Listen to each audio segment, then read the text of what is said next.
periode kedua yaitu untuk seleksi CPNS dan juga untuk P3K. Dimana untuk teman-teman honorer di sinilah ya teman-teman bakal nanti daftar maupun juga seleksi ya di periode kedua.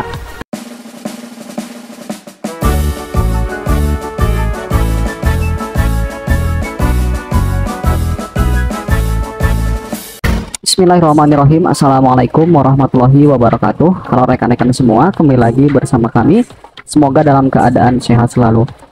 Baiklah, pada kesempatan kali ini kami akan berbagi informasi mengenai pelaksanaan untuk seleksi P3K 2024 ya teman-teman semuanya. Dimana kami sudah mendapatkan info terkait dengan timeline kegiatan seleksi CSN baik sekolah kedinasan, CPNS maupun juga P3K. Dan untuk itu silakan simak videonya sampai selesai. Sebagaimana yang kita ketahui teman-teman semuanya, untuk timeline kegiatan seleksi CSN di tahun 2024 ini terbagi ke dalam 4 kategori atau 4 periode ya. Dimana untuk periode 1 itu untuk sekolah kedinasan, selanjutnya untuk periode kedua untuk seleksi CPNS dan juga P3K, dan juga untuk periode ketiga yaitu CPNS dan juga P3K. Kalau kita lihat di sini teman-teman semuanya, timeline kegiatan seleksi CSN untuk sekolah kedinasan ini bakal dibuka untuk pengumuman pendaftaran di April minggu ketiga sampai dengan Mei minggu ketiga. Jadi lamanya 1 bulan ya. Pengumuman pendaftaran, seleksi administrasi, dan pengumuman hasil seleksi administrasi ini dilakukan di April minggu ketiga dan juga sampai dengan Mei minggu ketiga, kurang lebih 1 bulan ya. Untuk periode kedua yaitu untuk seleksi CPNS dan juga untuk P3K. Dimana untuk teman-teman honorer di sinilah ya teman-teman bakal nanti daftar maupun juga seleksi ya di periode kedua.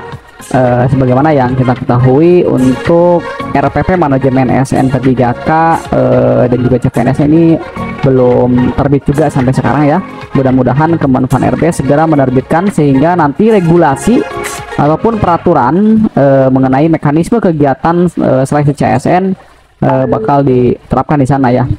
Nah, untuk periode kedua pengumuman pendaftaran seleksi administrasi dan juga pengumuman hasil seleksi administrasi itu di Mei minggu kedua sampai dengan Juni minggu ketiga, kurang lebih hampir 1 bulan ya. Nah, di sini ada sanggah dan juga jawab sanggah dan juga pengumuman sanggah ya. Pengumuman pasca sanggah dilaksanakan pada bulan Juni minggu ketiga dan keempat. Jadi 1 minggu ya antara masa sanggah, jawab sanggah hingga pengumuman pasca masa sanggah. Nah, untuk poin ketiga yaitu penjadwalan seleksi itu dilakukan pada bulan Juni minggu keempat sampai dengan Juli minggu ke-1. Jadi nantinya ini tergantung instansi maupun juga lembaganya ya. Poin keempat yaitu pengumuman daftar peserta, waktu dan tempat SKD atau seleksi kompetensi dasar bagi rekan-rekan CPNS maupun juga P3K. Ini dilaksanakan pada bulan Juli minggu ke-1 dan juga minggu kedua.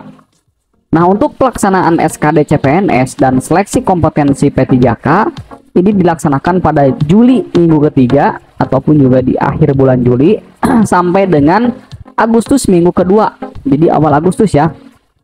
Nah, mudah-mudahan di sini rekan-rekan honorer bisa lolos ya di seleksi kompetensi P3K ini. Sebagaimana yang kita ketahui, Menpan RB Fajar Anas telah mengungkapkan bahwa untuk tenaga honorer tes itu hanya formalitas. Nah, kita tunggu saja ya argumen dari Menpan RB Fajar Anas ini, apakah nanti bakal dicantumkan ke dalam RPP manajemen SN ataupun juga seperti tahun-tahun yang lalu.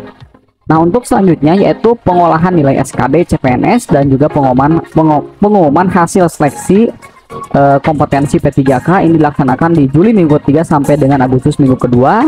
Seleksi kompetensi teknis tambahan P3K ini dilaksanakan pada bulan Agustus minggu ketiga dan juga minggu keempat. Nah, seleksi kompetensi teknis tambahan di sini ini sama ya seperti tahun lalu, ada SKPP Ya, itu tergantung kewenangan di pemerintah daerahnya ataupun juga instansinya atau kementeriannya. Mudah-mudahan tidak ada ya hal-hal seperti itu, karena di tahun kemarin juga ini menjadi bahan evaluasi bahwa yang seperti itu menjadi apa ya, menjadi masalah ya di kemudian hari, karena banyak sekali rekan-rekan honorer yang dirugikan di seleksi SKTT tersebut. Nah, selanjutnya pengumuman daftar peserta dan juga tempat SKB ini dilaksanakan pada September minggu ke-1. SKB CPNS, nah SKB seleksi kompetensi bidang untuk CPNS ini dilaksanakan pada bulan September minggu ke-1 hingga minggu ke-3. SKB non CAT di Agustus minggu ke-3 sampai dengan September minggu ke-3. Hingga nantinya akhirnya integrasi nilai seleksi kompetensi teknis tambahan dan juga pengumuman hasil seleksi P3K ini akan diumumkan di Agustus minggu ke-4. Selanjutnya integrasi nilai SKD dan juga SKB hingga pengumuman hasil sanggah dan juga jawab sanggah ini dilaksanakan pada September minggu ke-3 hingga Oktober minggu ke-3 ya. Jadi rangkaian